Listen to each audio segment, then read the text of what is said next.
Hello everybody, welcome back to my channel. Today's video is going to be a comparison video between the Herbivore Lapis and the Acure Seriously Soothing Blue Night Serum. I keep calling this the Blue Night Serum. It is the Blue Tansy Night Oil. I've refilmed this like 3 times. Okay, so these are both Blue Tansy Night Oils. They boast the benefits of soothing the skin, clarifying the skin, balancing the skin. So basically that's what these are supposed to do. They're supposed to balance the skin, clarify the skin, and soothe the skin. That is what the purpose of these oils are. But do they actually work?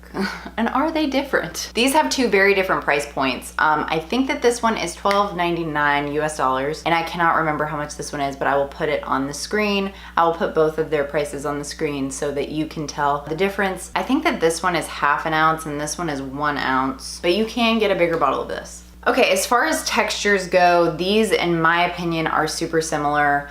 They, for me, absorb at similar rates, and they are both, in my opinion, kind of heavy. They take about 20 minutes to absorb fully into the skin without any assistance.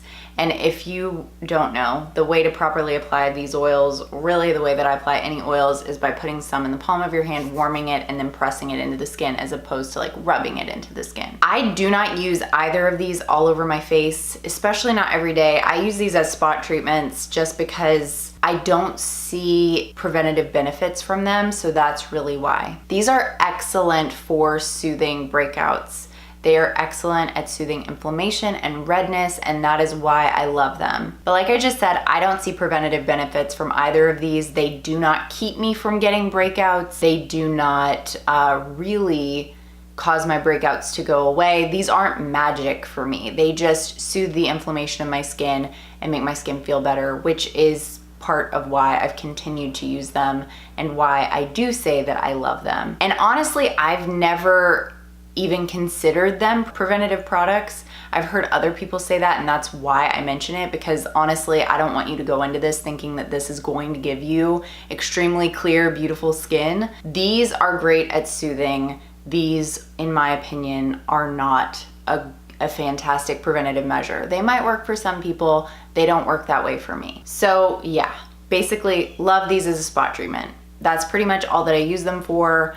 I put them on blemishes when they first crop up, or, you know, throughout the healing process. I do feel like they help a lot just by soothing the skin and soothing the inflammation around those affected areas and making me more comfortable while they're healing. Now, whether or not they expedite the healing process, it really, in my opinion, just depends on the level of severity that that particular pimple is experiencing. I do think that sometimes they help expedite, but sometimes they don't. It's just very, and honestly, they might not help at all. It might just all be in my head, but I do know that they do help with the inflammation. As far as which of these do I think is better, for me personally, they are pretty much exactly the same. As far as benefits go, in my opinion, I think that they are very, very, very similar. So similar that I can't tell a difference. Lapis does have a higher concentration of Blue Tansy, so if you know that you love Blue Tansy, if you know that that's an ingredient that works miracles for your face,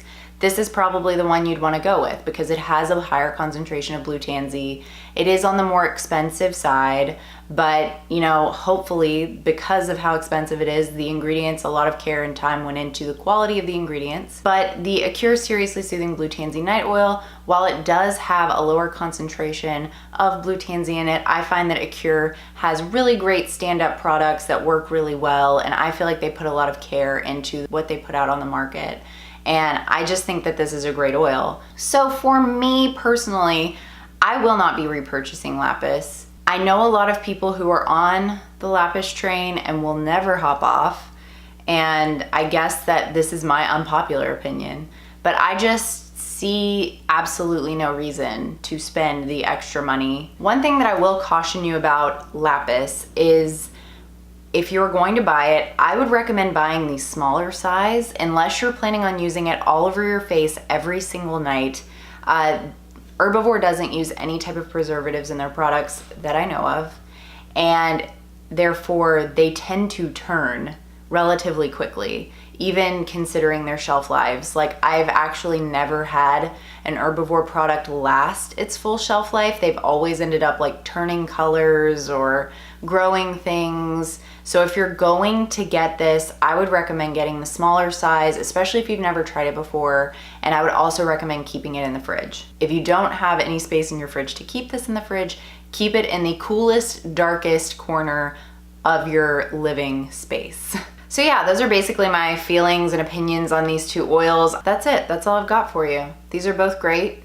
If you choose to get either one of them, I don't think you'll be disappointed.